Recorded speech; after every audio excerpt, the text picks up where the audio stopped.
Au sein même du parti bolchevique, Staline a commencé à émerger comme un représentant des intérêts de la bureaucratie. Lénine, il s'en rendait compte. Il se rendait compte du fait que la Russie soviétique était en train de se bureaucratiser, et il se rendait compte même qu'au sein du parti, il commençait à y avoir des problèmes. Il s'en est rendu compte à la fin de sa vie, mais il était gravement malade à ce moment-là, il avait fait plusieurs AVC, et il n'a pas pu mener la lutte jusqu'au bout. Il est mort en 1924, au moment où la bureaucratie émergeait au sein du parti bolchevique. Et donc la charge de mener la lutte contre la bureaucratie au sein du parti, elle est revenue à Trotsky, qui a continué de défendre les idées et de défendre les méthodes de la révolution contre une bureaucratie toujours plus insolente qui s'exprimait à travers la bouche de Staline.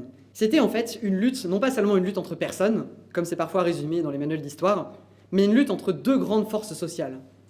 Trotsky, dans la lutte, il s'appuyait sur la classe ouvrière, certes, mais il s'appuyait sur une classe ouvrière qui était épuisée, qui était démoralisée, qui ne savait plus en fait comment faire pour garder le pouvoir. Staline, de son côté, il s'appuyait sur la bureaucratie, et pour le coup sur une bureaucratie qui était toujours plus puissante et toujours plus confiante. Elle savait qu'elle avait le vent en poupe. Le débat s'est notamment exprimé en 1924, peu après la mort de Lénine, quand Staline il a commencé à avancer la possibilité, la soi-disant théorie, qui consiste à construire le socialisme dans un seul pays.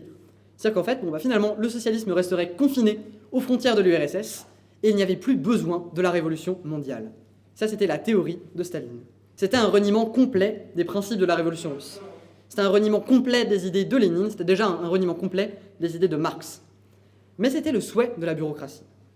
Parce que la bureaucratie, qui avait acquis un petit pouvoir, des petits privilèges, qui avait finalement une situation qui s'était stabilisée, elle voulait pouvoir s'enrichir, elle voulait pouvoir profiter de la vie, sans passer de nouveau par des périodes de troubles, d'agitation, de privation, etc., qui sont impliquées par toutes les périodes révolutionnaires.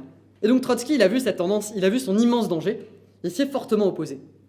Mais il luttait contre des forces qui étaient plus puissantes que lui, contre des forces sociales justement qui étaient inarrêtables à ce moment-là.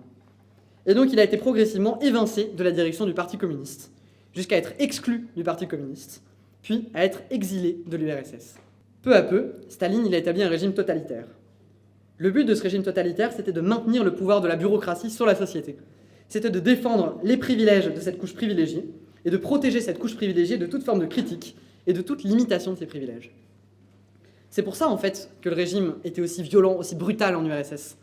Parce qu'en fait, la bureaucratie passait son temps à voler la classe ouvrière, elle passait son temps à voler l'économie, à piller dans l'économie. Toute forme de critique risquait de détruire son pouvoir, et donc il fallait que toute critique soit supprimée.